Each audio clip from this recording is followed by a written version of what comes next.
You know what ticket I'd love to see them run? I'd love to see a AOC Fetterman ticket. I think that would be just a really fun show to watch. Listen, we're going to talk about him. Actually, we can talk about him now. Right? We got to talk about him. We've already hit this. You know, the Democratic Party's in dire straits, and yes. Fetterman again. And listen, I was the biggest. You know this. I was the biggest Fetterman hater when he got elected. I could not believe that happened. Because he was such an idiot as a lieutenant governor here in Pennsylvania. And then the strokes and the shorts and all that crap. Oh. But what did he say this week? Man's gone rogue again. He's gone rogue. He's gone against the party again. Squatters have no rights. Yes. Right? Yeah. He said nobody with any common sense can believe that this is okay. And he's right. He's 100% right. He's just speaking facts. He's just and like he's been doing this quite a bit lately. So this is just another round of John Fetterman saying intelligent things. Like that last stroke must have done something good. Must have jolted something right in his brain. Now, before we get deep into this squatters' rights, because we are going to talk about this, the one thing that I will continue to say about Fetterman is he says a lot of things out loud that people love to hear. He votes how the party tells him to vote. Yes. And you have said that in the past, and I think that is really, really important to remember, because we, meaning collectively, people tend to just look at the surface, those kind of statements, and go, he's okay. And, you know, you got to look a little bit deeper. And I'm glad you pointed that out, because that is an important thing to remember. Yeah. So this thing with the squatters is it's a nationwide problem, right? This is happening everywhere, coast to coast, right? And all over the place. And really, probably people are aware, but you know, the bottom line is these are the results of a couple of things, right? Squatters are occupying houses while people are away, right? They're out of town, they're on vacation. A house is being bought or sold. Yeah. Right. You know, it's on the market. Squatter moves in. You've got people who have multiple houses, right? Maybe a winter house in Florida and a summer house up north or something like that. And the squatters figure out that it's not occupied and it's not being watched, and they break in and they move in.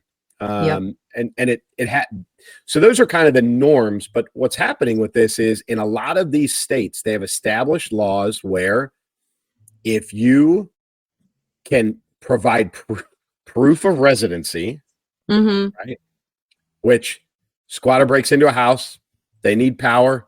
They go to the power company. The power company doesn't care. They're not checking leases. They're not, you know, and even if they can check a lease, they'll forge a lease anyway. But leases or property taxes or any of that stuff, and they just say, "Hey, I need somebody to come pick up my trash. Where are you at? I'm at 123 around the corner street, whatever it is." And the trash company goes, "Okay," and and they bill them, and so they get trash pickup. Well, now they've got proof that they live there, their name on a bill at that address, and now they're anchored.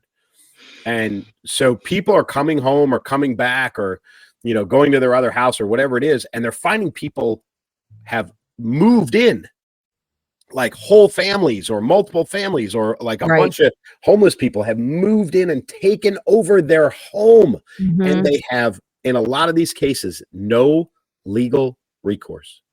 None. I just cannot fit my brain around how something like that could possibly happen and be allowed, and for nobody to go, oops, think we got to fix this. This is a little bit of a problem. There's a little bit of a law language mistake we've made here. Let's hurry up and fix that. And obviously that's not the case, because here we are with instance after instance of these things happen. And there's just for one of the many examples, a New York City owner of a $1.1 million house was torched by squatters. Yeah, and I saw that. Did you see that? I'm like, are you kidding me? And this poor guy, and he's, it's just insane. Like, there's nothing he could do. Nothing he could do. And he said somewhere in the article, and I didn't save that part of it, but I know somewhere in the article he said, he couldn't even, he was afraid to actually go there because there was multiple multiple people living there and squatting there. And he said, I can't, people are telling me, oh, go in there and, kick them out and, do it old school style is probably what the low key message is. And he's like, I don't know if these people have firearms. I don't know, how violent they are. Like, I can't go to my home, my $1.1 million home, and get these people the hell out of there. And they torch the place. And, now the squatters will probably get the insurance claim money, right? I mean, how about that for a kicker? Could you even be surprised if that happened? This is third world stuff. I mean, I can tell you, I was in Baghdad 2009, right? So 6 years after the initial invasion, right? And truthfully, as the United States invaded, and then in the days following, there was a lot of people, a lot of wealthy people that fled Baghdad because they had the means to do so, right? Right. And then, of course, there are a lot of people who are displaced because of the war for a lot of reasons. Well, all the rich people that left, they left these big, beautiful houses, right? A lot of stone, a lot of marble, a lot of mirrored windows, air conditioning, all that stuff. And you know what happened? Squatters. Of course, right. All over the place. And truthfully, in the time frame that I was there, people started to come back. There were a lot of these wealthy people that were starting to come back because things were fairly stable. We had reached a new security agreement with the Iraqis. We were turning it back over to them. The Americans were starting to pack their stuff up and downsize and go home. So there were a lot of indicators to these people that it was okay to start coming back to Iraq. Well, they came home and their houses are occupied. They've been gone for 4, 5, 6 years. Their houses are occupied by these people, right? And they would come to the Iraqi police and say, hey, I got Iraqi police would look at them and go, what do you want me to do? Which is what our police are doing right now because they're powerless. Right. Because the legal loopholes that are established to let these people retain these residences. It's insanity that commonsensically, like you said, that people don't look at this and go, we got to fix this. Yeah. Yeah. Who in their right mind sits there and says, oh, okay, so you've been paying your mortgage. This is your home. You're on the deed, the lease, whatever the case is, your furniture, your everything, your family photos on the walls. But these people came in while you were on vacation. So now it's theirs. Like what kind of piece of garbage sat there and wrote that out? And it's not just one state or one city.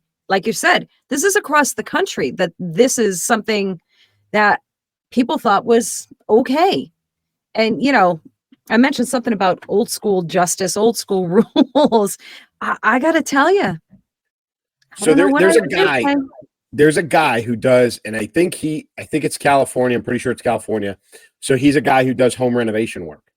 So he has found a method, a technique, basically, that he's now being paid to do, where he shows up, knocks at the door. He's like, hey, I've been hired to do renovation work here. Everybody's got to leave because we're going respirators. We're tearing stuff out. Like, this place is about to end. And it's a bunch of construction guys, right? Yeah. So they roll in there like they own the place. And now you've got all these squatters are like, and they start knocking out drywall and they just start working, and it forces the squatters out. And as soon as they're out, they lock the door and they call the owner and go, it's clear. You're going to have to pay me, but so they do that. And so that guy's been, I think that's it. It sounds like when you read it, that's kind of what they're doing, is they're just forcing them out. Because as soon as the key is to get them to physically leave the house.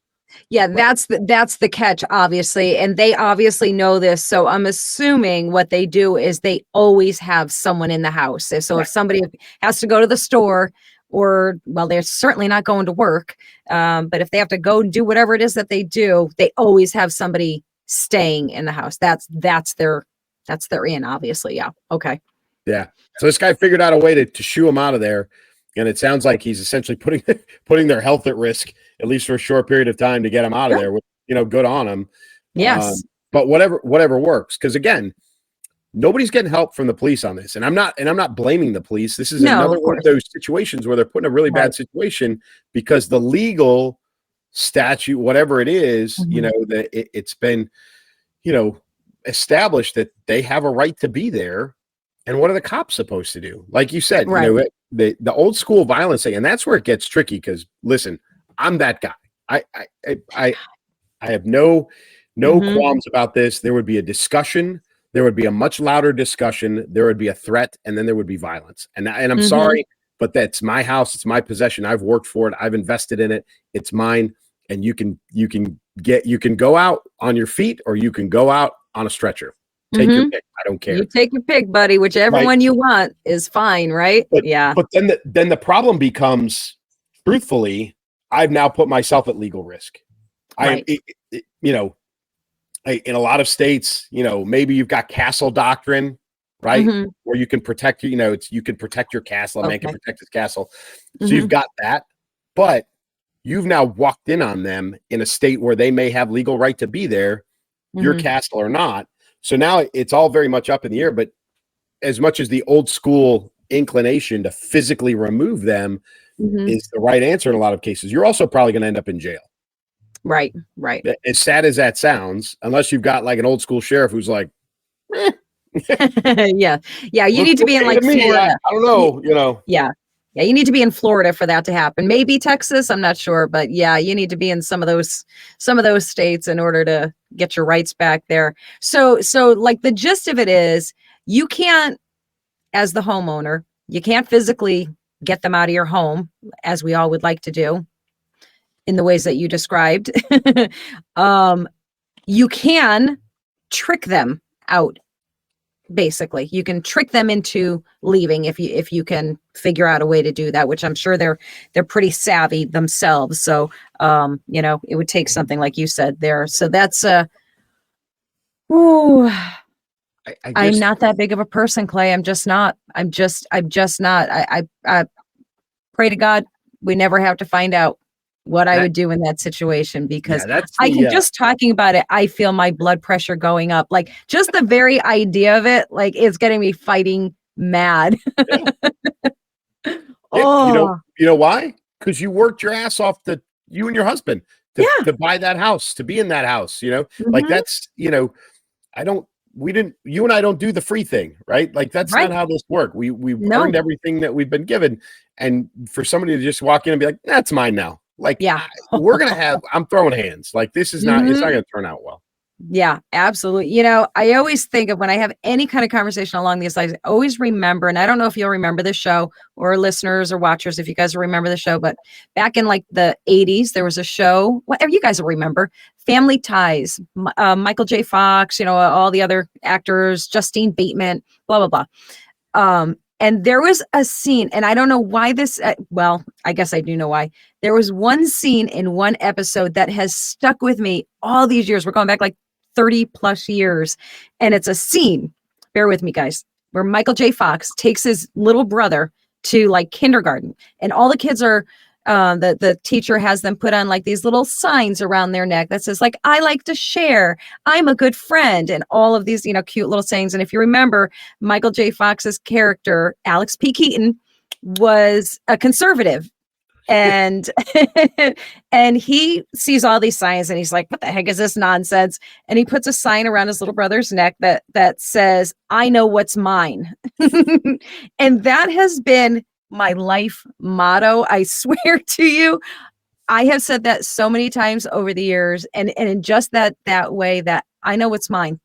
And if you want it, you're going to have to come and get it. And it's not going to be fun for you. So yeah, I always think of that. And this reminded me of that if something like that happened, it would be like, I'd be taking my earrings off and putting my hair up in that ponytail, flicking off my fake nails. Listen, you and I, as much as we say this is about protecting who you are and your personal position. We're not above, or we're not saying not to try and take care of other human beings. That's not what this is about, right? Valid point. I know you, I know me. I mean, you know, you're super Christian lady. I know that you put in your time and, you know, donate and donate time and donate money. You know, it's all part of, you know, your time in the church and all that stuff. And that's not what this is about. This is about people doing the wrong thing the wrong way. Right. And getting rewarded. Yeah. Right. Yeah, absolutely. That's not how America works. Sorry. No, absolutely not. And FYI, as part of that, Florida Governor Ron DeSantis signed into law Wednesday the property rights bill, which aims to help homeowners remove squatters more quickly. So, gotta love yay, it. Florida! Yay, Florida! Gotta love it. Gotta love it. And on the flip side, you've got California.